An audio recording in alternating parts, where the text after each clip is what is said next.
ঢেলে নেবো বড়াটা।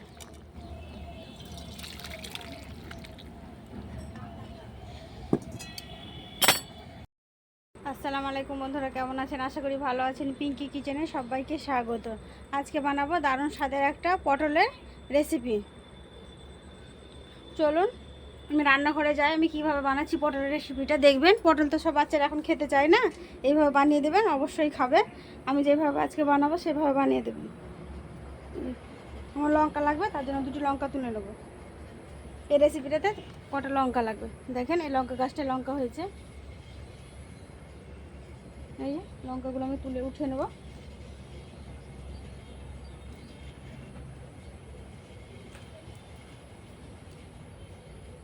বেশি লাগবে না, ওইখানে আছে আমার উঠানো।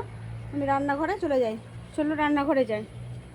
চলে এসেছি আমি রান্না করতে, রান্নার জায়গাতে। দেখেন এভাবে পটল নিয়েছি আমি, আর পটল নিয়েছি, আলু নিয়েছি, পেঁয়াজ সব কিছু নিয়েছি। এগুলো আমি কাটা বাছা করে নেব।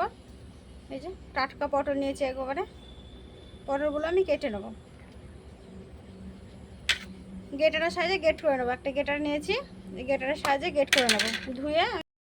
ধুয়ে পরিষ্কার করে নিয়েছি। এই দুমুখটা কেটে নেবো।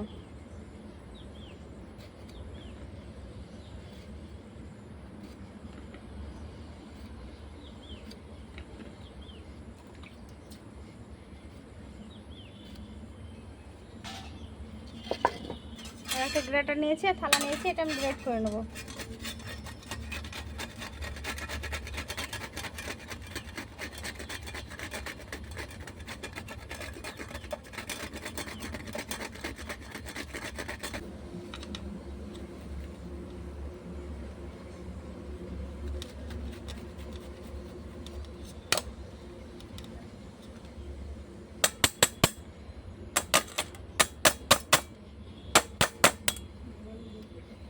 করে নিয়েছি, কতগুলো হয়েছে। এবার এর মধ্যে পেঁয়াজ কুচি লঙ্কা কুচি লাগবে, তার জন্য আমি পেঁয়াজ লঙ্কাগুলো কুচি করে নেব। যতগুলো পেঁয়াজ আমার লাগবে সবগুলো আমি কুচিয়ে নিলাম, লঙ্কাও কুচিয়ে নিয়েছি। পেঁয়াজ লঙ্কা সব কুচিয়ে নিয়েছি। এবার আলু, এটা একটা ঝোল বানাবো, তার জন্য আমি আলুগুলো সব ছিলে কেটে নেব।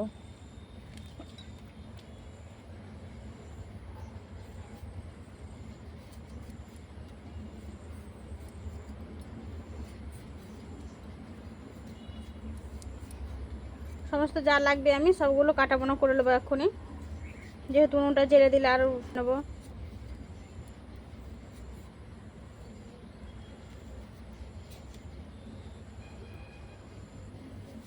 এই দেখেন আলুগুলো এরকম সাইজে লম্বা লম্বা করে কেটে নেবো। আপনাদের সাইজ পছন্দ অনুযায়ী কেটে নেবে, তার জন্য না। এই দেখেন, যেহেতু আগে আমার আদা রসুনটা লাগবে, তার জন্য আমি আদা রসুনটাকে বেটে নেবো। আদা রসুনটা বেটে নিয়ে চলে এসেছি, উনুনটাও জেলে দিয়েছি। কড়াটা বসিয়ে দেবো। কড়াটা তখন গরম হতে থাক, আমি এগুলো মাখিয়ে নেবো। পটলগুলো গ্রেট করে রেখেছি, এগুলো আমি মাখিয়ে নেবো। দেবো জিরে গুঁড়ো, অল্প দেবো হলুদ গুঁড়ো, দেবো ভাজা ধনে গুঁড়ো। জিরে গুঁড়োটাও কিন্তু ভাজা দিলাম। দেবো কাঁচা লঙ্কা কুচি, দেবো পেঁয়াজ কুচি,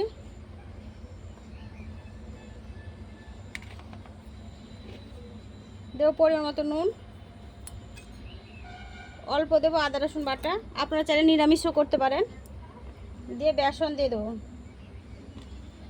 বেসন গুঁড়ো দিয়ে সব উপকরণ নিয়ে মাখিয়ে নেব।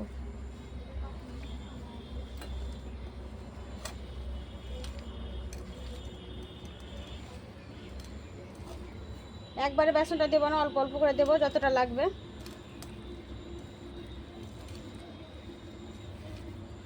সবটুকু লেগে যাবে।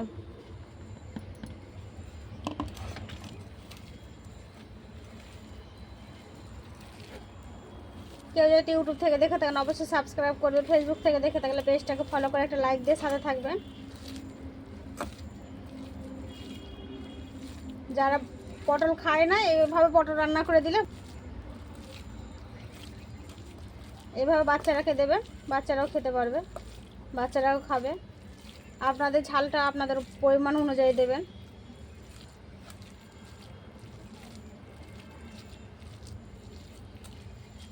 এই বড়াটা করে কিন্তু শুধুও খাওয়া যায়, আর পান্তার সাথেও তো আরও জমে যাবে। এবারে মাখিয়ে নিলাম, কড়াটা গরম হয়ে গেছে, সাদা তেল দিয়ে দেবো। হয়ে গেছে, এবার পটলের বড় আকারগুলো ছেড়ে দেবো।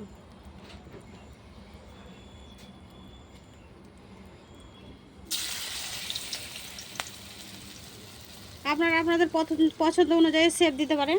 আমি এইভাবে পেঁয়াজের মতো শেপ দিয়ে নিলাম।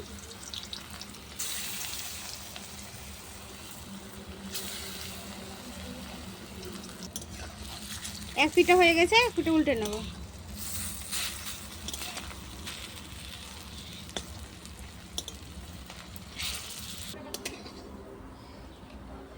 এগুলো ভাজা হয়ে গেছে, উঠিয়ে নেব।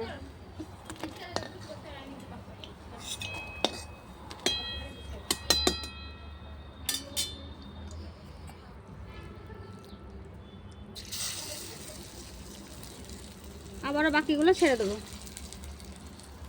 ঠিক আছে, উঠিয়ে নেব।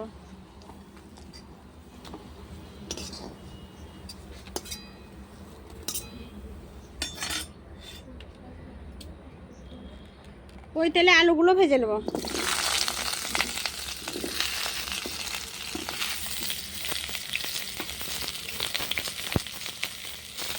দেবো হলুদ গুঁড়ো আর দেবো নুন। নুন হলুদ দিয়ে আলুগুলো লাল করে ভেজে নেব। আলুটা ভাজা হয়ে গেছে, নামিয়ে নেব।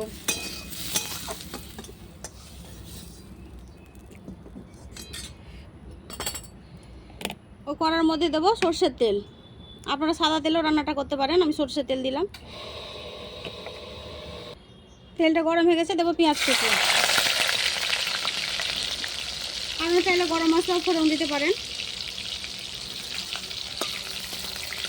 গরম মশলা ফোড়ন দিলে ভালো লাগে, কিন্তু আমার ছেলে মেয়ে না গরম মশলা ফোড়নটা খেতে চায় না, ওই জন্য আমি দিলাম না। পেঁয়াজটা একটু ভেজে নেব। আদা রসুন বাটার বাটিটাতে একটা পেস্ট বানিয়ে নেবো। এর মধ্যে দিয়েছি আদা রসুন বাটা, দেবো নুন, দেবো হলুদ গুঁড়ো, দেবো ভাজা জিরে গুঁড়ো, দেবো ভাজা ধনে গুঁড়ো। সব পরিমাণ মতন দিলাম, আপনার পরিমাণ মতো দেবেন। এবার দেবো ঝাল লঙ্কা গুঁড়ো, আর অল্প পরিমাণে দেবো একটু হলুদ গুঁড়ো। হয়ে গেছে, এটা আমি একটু পানি দিয়ে পেস্ট বানিয়ে নেব।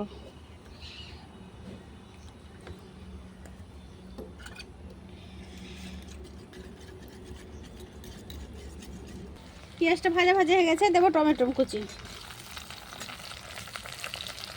টমেটো কুচিটা দিয়ে একটু অল্প পরিমাণ নুন দিলাম।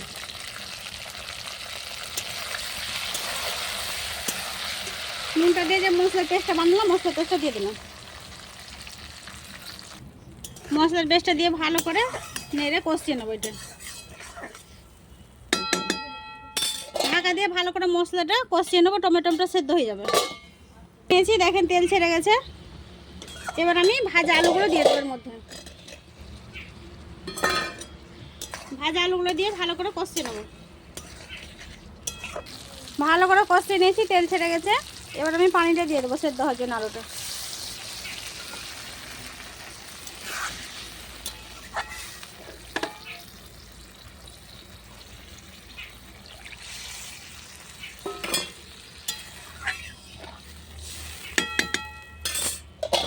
দশ মিনিটের জন্য ঢাকা দিয়ে দেবো। উঠিয়ে নেবো। আলুটা সেদ্ধ হয়ে গেছে, দেখেন কতটা ফুটছে। এবার আমি দেখেন বড়াগুলো এর মধ্যে ছেড়ে দেবো। বড়া দিয়ে কিন্তু বেশিক্ষণ ফোটা, হালকা করে একটু নেড়ে দেবো।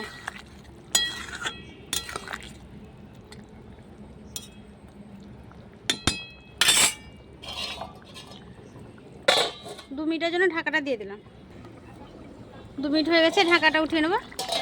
দেখেন বড়াগুলো আমার কত সুন্দর হয়ে গেছে। এবার আমি নামিয়ে নেবো।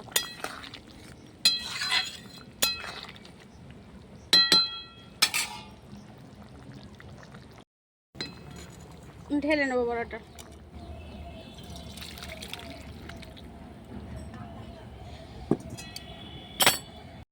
খেয়ে দেখাচ্ছি কেমন হয়েছে। নিয়ে চলে এসেছি, এবার আলু ঝোলটা বড়াটা নিয়ে নেবো। এই দেখো,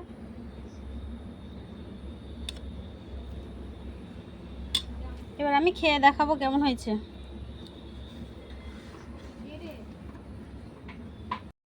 খেয়ে দেখাচ্ছি। দারুণ স্বাদ হয়েছে। এভাবে একবার হলে বানিয়ে খেয়ে দেখবেন। আর পুরো রেসিপি দেখলেন, যদি ভালো লাগে অবশ্যই লাইক কমেন্ট শেয়ার করবেন। সুস্থ থাকুন, সাবধানে থাকুন। পুরো রেসিপি দেখার জন্য ধন্যবাদ।